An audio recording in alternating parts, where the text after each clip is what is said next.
la politique que nous conduisons depuis des années entraîne la délocalisation de centaines de milliers d'emplois dans ces pays à bas coût de main-d'œuvre. Et comme l'a récemment indiqué la commissaire Danita Hübner, ce qu'il faut faire, c'est faciliter les délocalisations. Mais il semble que ce choix soit mal compris par les salariés européens. Aussi, notre devoir, en tant que commissaire européen, est de montrer l'exemple.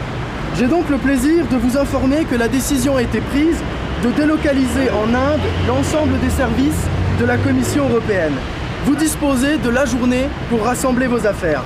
Bien entendu, à la demande des organisations représentatives du personnel, nous avons décidé de prendre en charge vos frais de déménagement comme vous le voyez. Conformément à la législation en vigueur, le poste qui vous sera proposé en Inde correspondra aux activités que vous exercez actuellement et dans le cadre de ce reclassement, vous bénéficierez donc d'une rémunération nette mensuelle de 4 588 roupies, soit 69 €.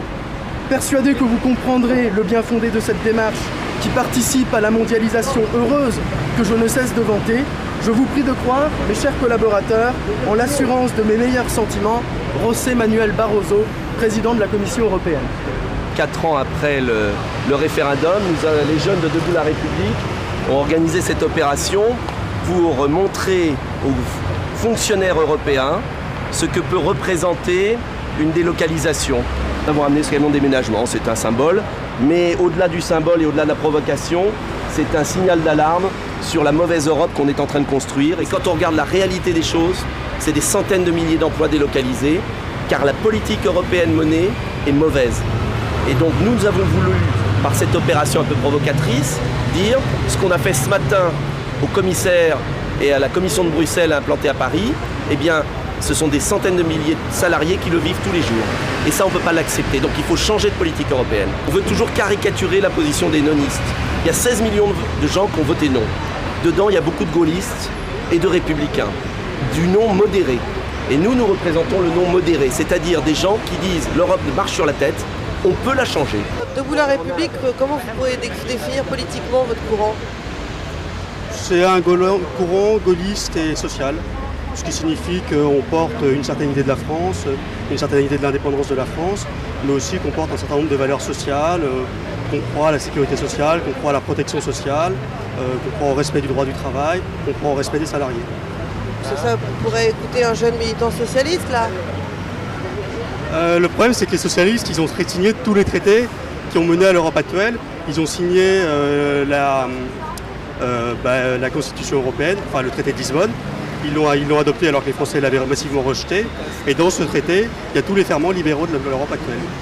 Vous voulez dire que vous êtes moins libéraux que les socialistes? En tout cas, on est en cohérence avec nos idées. On pense qu'on est contre les délocalisations, donc on ne va pas signer des traités qui les encouragent. Je reproche qu'on n'ait pas suffisamment de débats contradictoires entre les uns et les autres. Pourquoi l'UMP ne veut pas débattre avec moi, à votre avis? Pourquoi le PS ne veut pas débattre avec Mélenchon, à votre avis? Parce qu'ils sont mal à l'aise, parce qu'ils ont trahi la volonté du peuple.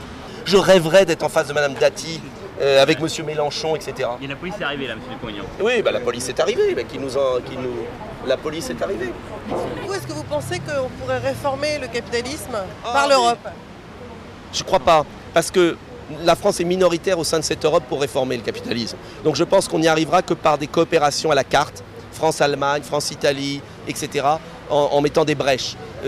Déjà, c'est très dur de réformer le capitalisme. Si vous vous mettez à 27 avec 20 pays qui sont favorables à ce système ultralibéral, vous n'y arriverez jamais. On est en train de détricoter tous les acquis communautaires, régulateurs. Regardez la PAC, ils volent la peau de la PAC. Mais pourquoi? Parce que la France est mise en minorité. Point barre. Allez, allez-y. Merci. Vous vous rendez compte, il faut que ce soit les gaullistes. Il faut que ce soit les gaullistes qui résistent.